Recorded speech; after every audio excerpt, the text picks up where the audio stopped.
what's up everybody? It's PJ Arms and welcome back to my channel. So for today's video, we are going to have a tutorial on how can we deposit on MyFishcoins website using our Gcash app.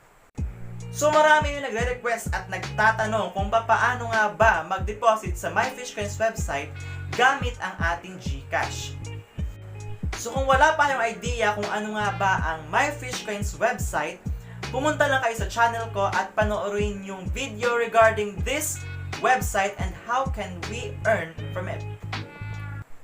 At kung bago lang kayo sa channel na to, i-click lang ang subscribe button and hit the notification bell for you to become updated on my next video.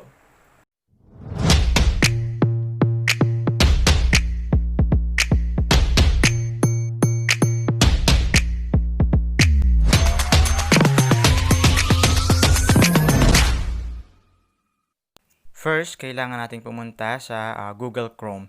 Then, search MyFishcoins.com. And after that, ayan, let us log in first. So, i-type lang natin ulit yung username and then password.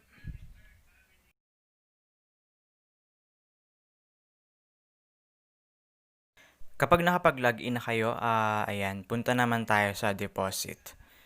Okay, let us click the deposit tab. Okay.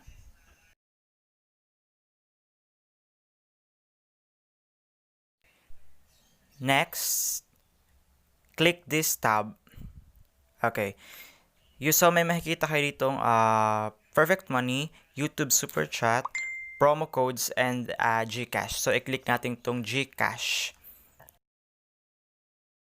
So, kapag nakapag-deposit na kayo through Gcash, mag-reflect siya dun sa ating purchase balance. Okay, basahin natin itong description.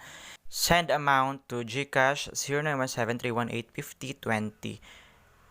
Okay, and our conversion is equal to $1 is equal to 50 pesos.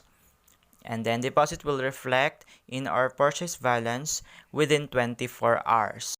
Then, ilagay natin yung ating Gcash number dito.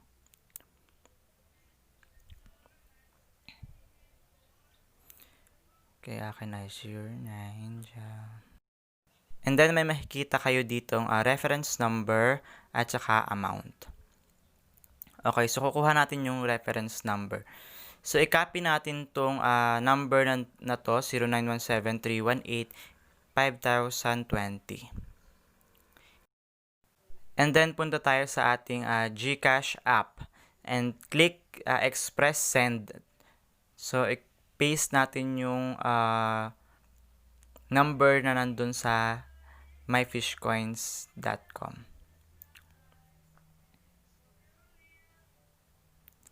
And then, check natin ulit. Okay, tama naman. And then, 50. So, ang amount natin ay 50. Nakadepende yun kung magkano yung inyong i-deposit. Make sure that this name ang mag-a-appear dun sa number na kinapi natin. Itong Chris Netson R. And then, click the send button. Okay, so, magre-text sa inyo yung Gcash para sa inyong Gcash confirmation code. And itong reference number, itong 8,000, itong mahabang ito, is i-copy natin. Okay, copy.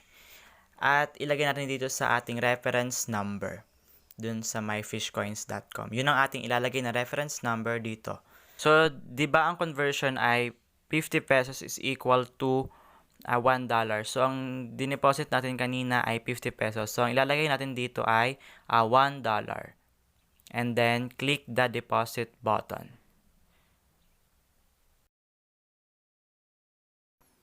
Okay, deposit will reflect in our purchase balance within 24 hours. So, mag-intay lang tayo kasi darating naman siya within 24 hours. Sabi dito.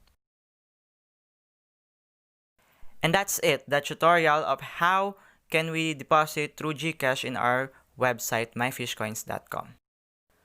Hope this video will help to those members na laging nagtatanong kung paano ba mag-deposit through Gcash dito sa ating myfishcoins.com. So ngayon, ipapakita ko yung aking recent withdraw transaction para ma-inspire din kayong mag-earn dito sa ating website na ito.